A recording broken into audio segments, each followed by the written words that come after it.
Nous trois ou rien n'est pas inspiré d'une histoire vraie, c'est une histoire vraie, prévient Kéron dans la bande-annonce. Pour son passage derrière la caméra, le copain obsédé de Kian Kojandi dans la mini-série Bref a voulu raconter le périple de ses parents, obligés de fuir la dictature iranienne en 1971. À cette époque, Hiba, c'est Kéron qui joue son propre père, à 25 ans. Jeune avocat fougueux et idéaliste, il s'oppose au régime du Shah d'Iran et milite pour la démocratie. Son engagement lui vaut d'être arrêté, emprisonné pendant 7 ans, torturé, sans que jamais il perde son irréductible optimisme. À sa sortie, accueilli en héros, il rencontre la belle Fereshteh, Leila Bekti, dont il va faire son épouse et la mère de son fils. Mais les mollahs qui ont succédé au Chatrak Hiba s'en relâchent et il n'a d'autre choix que l'exil. Sa femme y met une condition, ce sera nous trois ou rien.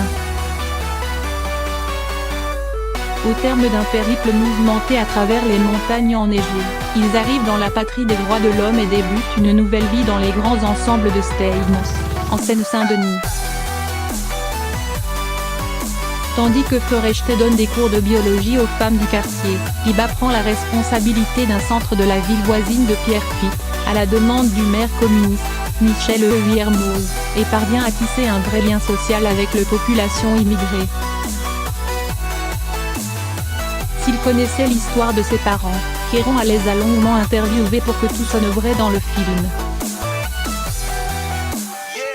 Son père lui a raconté les tortures qu'il a subies en prison, l'exil en Turquie, les débuts difficiles en France.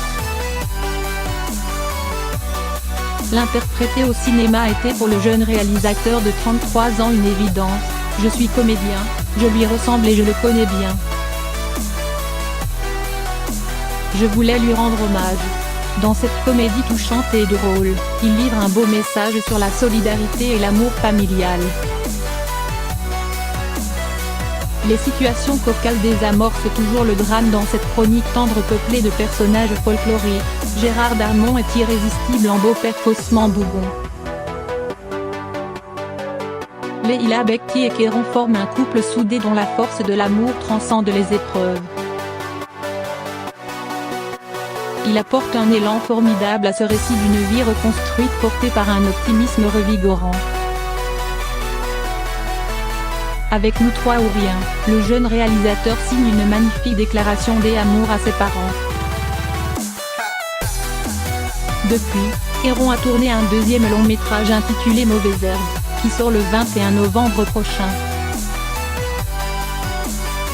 Il y campe un ancien gosse des rues qui vit de petites arnaques avec une retraitée brindezingue, Catherine Deneuve. Cette dernière le pousse à accepter un job de bénévole auprès d'ados exclus du lycée. Comme dans Nous trois ou rien, Kéron parvient à nouveau à donner des ailes à la réalité et, avec un art de funambule, oscille sans cesse entre humour et gravité. Il offre à Catherine Deneuve son rôle le plus drôle. Cette fois, il s'est inspiré de son passé d'éducateur auprès de lycéens en difficulté scolaire pour raconter cette fable humaniste sur la transmission et le vivre ensemble un petit miracle.